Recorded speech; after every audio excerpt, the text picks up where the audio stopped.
Remorse for his role in resurrecting Shinnok weighed heavily upon Scorpion's soul.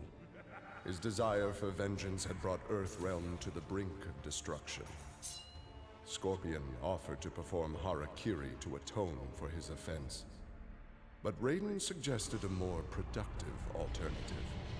Instead of death, Reyden sentenced Scorpion to life. He imbued Scorpion with a small portion of the Jinsei's power, linking him to Earthrealm's essence. Scorpion and his Shirai Ryu clan would protect the Jinsei and Earthrealm forever.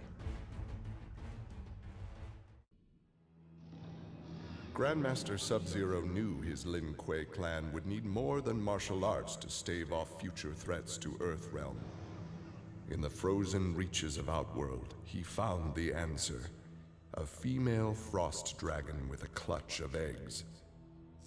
With his ability to freeze, Sub-Zero hatched the dragonlings.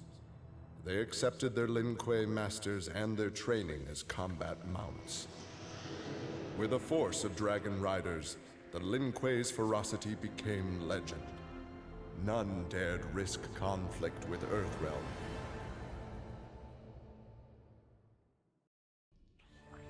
Alone once more, Ermak searched the labyrinthine corridors of Shao Kahn's old fortress, searching for the source of a faint voice calling to him. Suddenly, a wisp of dust brushed his chest, wrenching free one of his many souls. The dust took the form of a man who began to consume soul after soul. As the weakened Ermak stared helplessly, he recognized the mysterious figure. The sorcerer Shang Tsung, returned from death.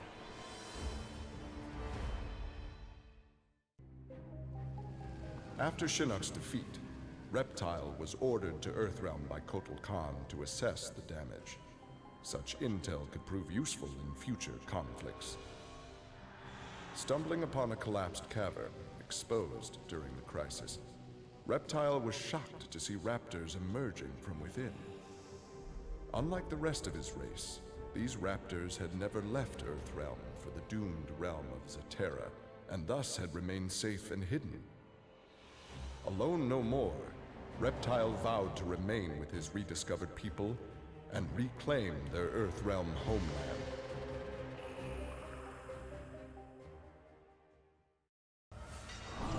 With Shinnok defeated, Liu Kang explored the Nether Realm, a world that, without Shinnok's controlling power, had descended into chaos.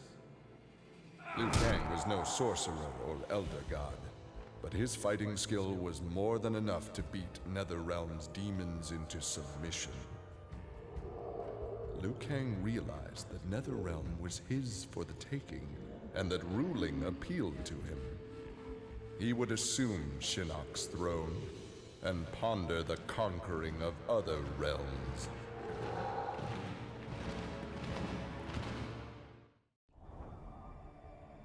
After Shinnok's defeat, Kung Lao found himself trapped in the Netherrealm, his soul corrupted by Kuan Chi's dark magic.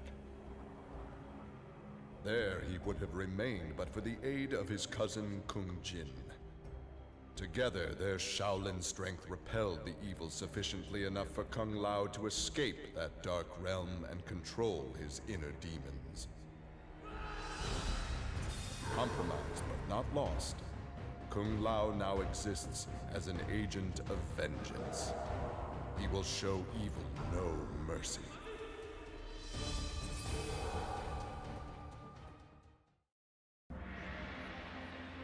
After millennia of fending off Earthrealm's enemies, Reyden began to wonder if defense was the best path to peace. In a change of tactics, Reyden and the Shirai Ryu attacked Коталь Kan's armies before they could rebuild. They decimated the Emperor's forces, leaving Outworld at their mercy. The victorious Reyden claimed dominion over Outworld. The first of many threats to Earthrealm had been removed.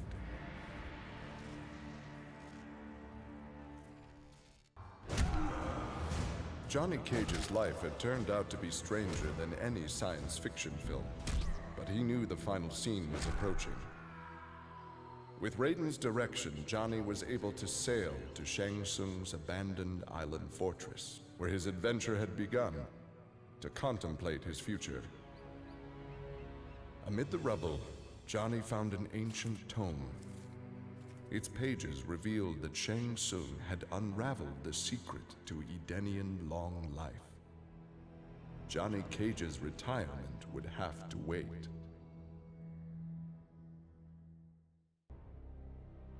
Exhausted by her ordeals, Sonya slipped into a deep sleep and began to dream.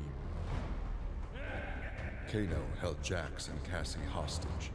He made Sonya choose who would live and who would die. Seeing no way to free them both, she chose Cassie and screamed as Kano killed Jax before her eyes. Still screaming, she was awoken by Johnny. He had horrific news. Jax was dead by an assassin's bullet.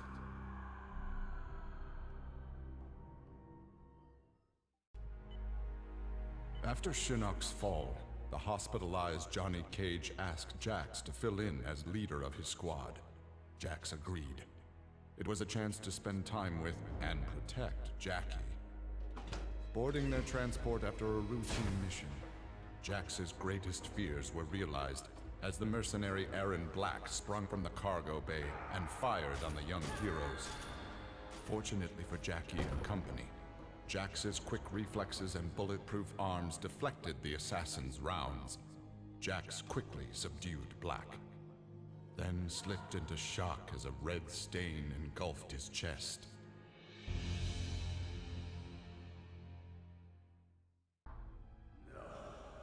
Kano had always been a survivor, but even he would one day succumb to fate. His ideals of ruthless terror would die with him, unless he could pass on his methods to a new generation. Combat, weapons, high-tech sabotage, torture, all would be part of the curriculum. But before his students could learn his techniques, Kano would beat the weakness out of them. They would understand, or die trying. Kano's first pupil? His own son. Class was now in session. Having defeated Шиннок, Kenshi joined Takeda on his quest to avenge his mother Su Qin's murder. Their travels took them to a cave where he and Takeda freed a man, Taven, encased in a stalagmite. Kenshi told Taven that his brother, Dagon, was the founder of the Red Dragon Assassin Clan. Dagon had not only murdered Su Qin, but his and Taven's parents as well. Together, Kenshi, Takeda, and Taven lay siege to the Red Dragon base. Dagon fell victim to Kenshi's rage. Su Qin's murder had been avenged.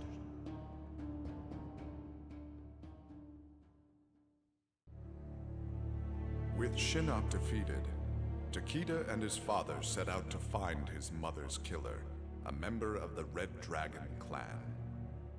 Special Forces tech enabled Takeda to locate the clan's base and disguise himself and Kenshi as they infiltrated their ranks. Deep within the mountain stronghold, Takeda discovered an actual dragon, a prisoner of the clan. The creature used its magic to divine the murderer's name, then transport Takeda and Kenshi to a faraway cave. There they discovered a man encased in a stalagmite. The dragon had said this man would also have reason to confront Su Qin's killer. Takeda began to free him.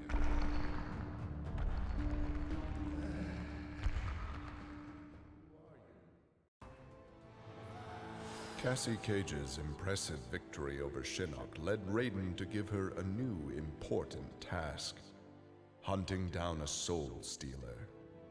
Cassie did not have to be told that the suspect could be a resurrected Shang Tsung.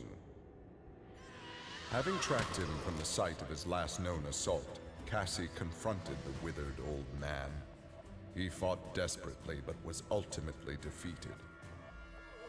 As the old man lay dying before her, Cassie asked his name. With a mixture of sadness and relief, he whispered, Shujinko.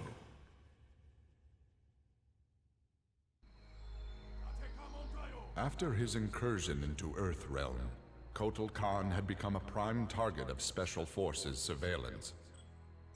Jackie Briggs was assigned to monitor his activity. Jackie followed Коталь Кан to an equatorial jungle, where he entered a hidden pyramid. Inside, he retrieved a glowing crystal skull. Jackie attacked the Emperor and raced away with the object. Jackie was praised for her work, but couldn't help thinking her interference was what Коталь Кан had wanted all along.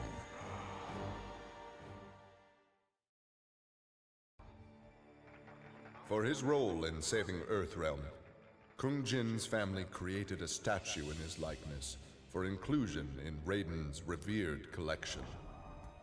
But Kung Jin's thoughts were with one no longer accepted by his family, Kung Lao. Kung Jin set out to locate his cousin and found him in the Nether Realm. Raiden believed Kung Lao's tortured soul was forever trapped without Kuan Chi's magic to free him. But Kung Jin knew the Shaolin was stronger than any sorcerer's spell. He vowed to help Kung Lao fight off the evil that had remade him.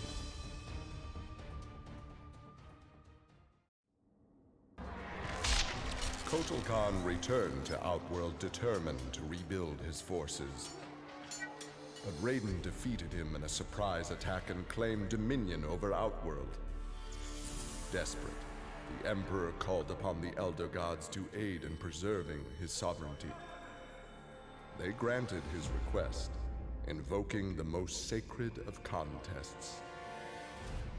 Now, once every decade, Коталь Кан must enlist his greatest defenders to face Raiden's challengers in mortal combat.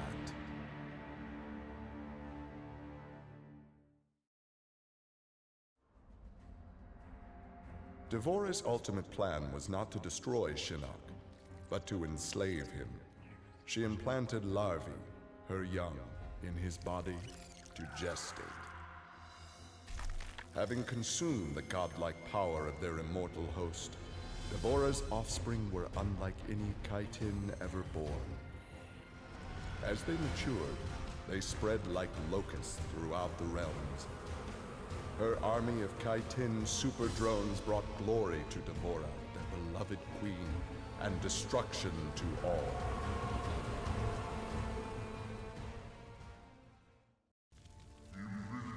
For many years, Fera and Torr were a symbiotic pair, as is natural with their species. But that bond was broken when Fera came of age and began the Great Transformation. Fera Torr returned to the Tarkatan Wastes, where Fera began her metamorphosis. The process took an agonizing 3 Outworld years, during which time Torr withered and died. Now a brute, Fera will be chosen by a rider. A new symbiotic pairing will be forged, and new battles will be won. Nearly 150 years ago, Erron Blek had been hired by Shang Tsung to assassinate an Earthrealm warrior. In return, Shang had slowed Blek's aging process. He could therefore afford to be patient. If an employer wanted someone dead, they would be in time. A team of young Earthrealm warriors had caused Erron Blek's current employer, Коталь Кан, much inconvenience. With the patience of a viper, Blek eliminated them all.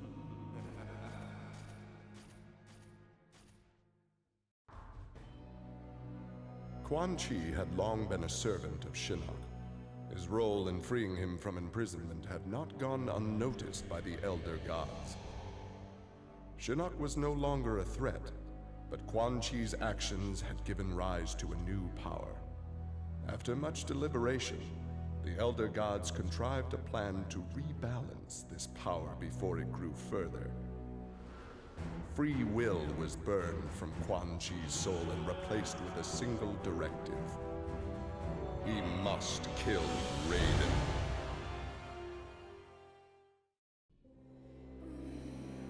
Overcome with exertion, Milina collapsed and felt her soul gliding through the ether. She awoke in an incubation chamber. Nearby were countless others, each containing an exact copy of her. Milina found she could read each being's mind and they hers. They quickly realized the benefit of so many fierce warriors sharing one mind. As they plotted revenge on their enemies, the architect of the Milina's awakening laughed quietly.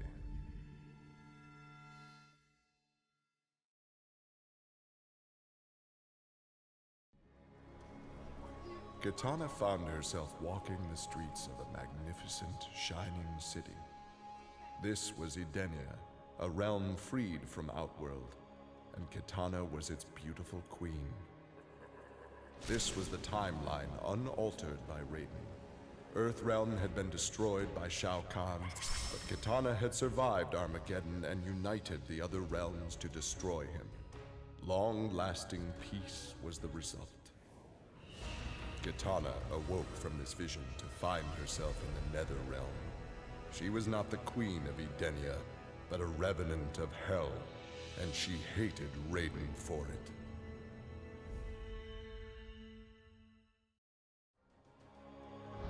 Earthrealm belonged to Шиннок. It became the staging area from which he would finish his war on the Elder Gods, which began eons ago. The Elder Gods had lied to the denizens of the realms. They were not individual beings, but merely parts of a greater collective known as the One Being. Шиннok would merge the realms and awaken him. Whole once more, the One Being devoured the Elder Gods. Шиннok watched with satisfaction. This reality had finally come to an end.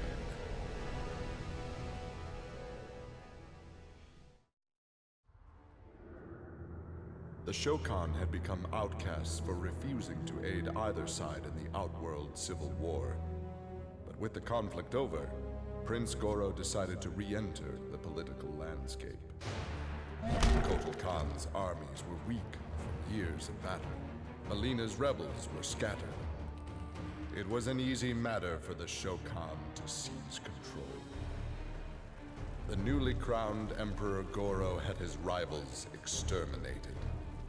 No Aztec, Khitan, Edenian, or Tarkatan would usurp his throne.